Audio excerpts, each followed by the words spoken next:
Maglakaw ta guys padulong sa mo ang gipuy-an, no? Mo ta among silingan sa una guys dira.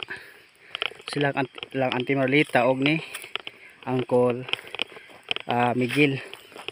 So padung ta didto sa amo ang gipuy-an sa una. Kung unsa mi kapobre kalisod sa una mga guys nga naami diri sa bukid na muyo.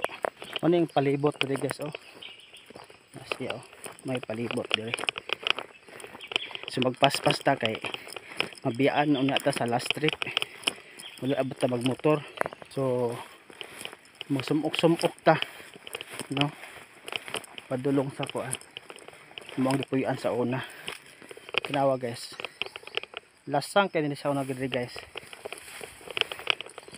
Sa una mga guys, kani siya guys. Suba or sapa ni siya guys.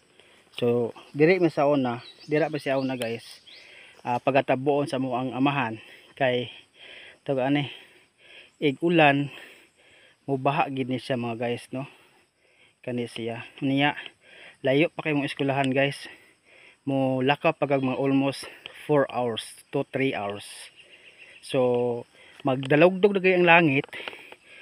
Papaulion nami sa amo ang maestra kay magbahaon niya ang amuang agianan. Mao na siya ang sapa guys, no?